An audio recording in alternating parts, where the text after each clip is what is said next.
Welcome to right 6 media.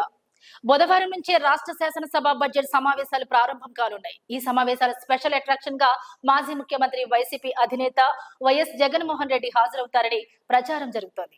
తొలి రోజుల సమావేశాల్లో భాగంగా ఇటీవల కాలంలో దివంగతులైన ప్రజా ప్రతినిధులకు సంతాప తీర్మానాన్ని ప్రవేశపెడతారు. అనంతరం ఉభయ సభలను ఉద్దేశించి గవర్నర్ ప్రసంగిస్తారు.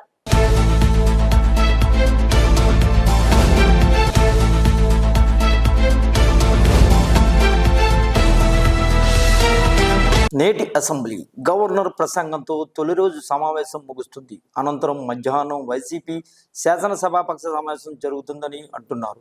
ఈ సమావేశంలో జగన్ కీలక నిర్ణయం తీసుకునే అవకాశం ఉంది. ఒకవేళ బడ్జెట్ సమావేశాలన్నిటికీ హాజరు కావాలని నిర్ణయిస్తే పార్టీ వ్యూహాలపై నిర్ణయం తీసుకుంటారు.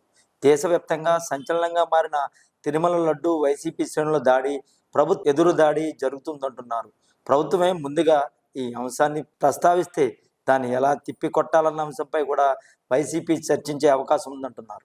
ప్రభుత్వ వైఫల్యాలు, శాంతి భద్రతల సమస్యలు, తమ నాయకులను అరెస్టు చేయడం, కేసులు పెట్టడం వంటి అంశాలపై కూడా వైసీపీ ఘాటుగా స్పందించే అవకాశాలు ఉన్నాయి. అసెంబ్లీ సమావేశాలకు హాజరు కాని ప్రజాప్రతినిధులు జీతభత్యాలు కోత విధించాలని ప్రభుత్వం భావిస్తున్న తరుణంలో వైసీపీ ప్రజాప్రతినిధులు సమావేశాలకు హాజరు కావడం చర్చనీయాంశంగా మారింది. రాష్ట్రానికి పెట్టుబడులను తీసుకువచ్చిన వైనంతో పాటు అనేక అభివృద్ధి కార్యక్రమాలు చేపట్టామని ప్రజలకు వివరించేందుకు ఈ బడ్జెట్ సమావేశాలను కూటమి ప్రభుత్వం వాడుకోనున్నది. దావోస్ పర్యటనతో పాటు మంత్రులు వివిధ దేశాలకు వెళ్లి పెట్టుబడులు ఆకర్షించిన తీరుపై కూడా సమావేశంలో కూటమి మంత్రులు వివరించే అవకాశం ఉందంటున్నారు.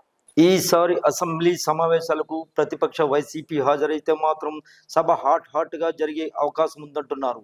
ప్రభుత్వంపై ఎదురుదాడి చేసి ప్రజల్లోకి తీసుకెళ్లాలన్నది వైసీపీ వ్యూహంగా ఉందంటున్నారు. ప్రభుత్వం కూడా తన మాటల దాడిని పెంచి సమావేశాలు రంజుగా ఉంటాయని విశ్లేషకులు అంచనా వేస్తున్నారు.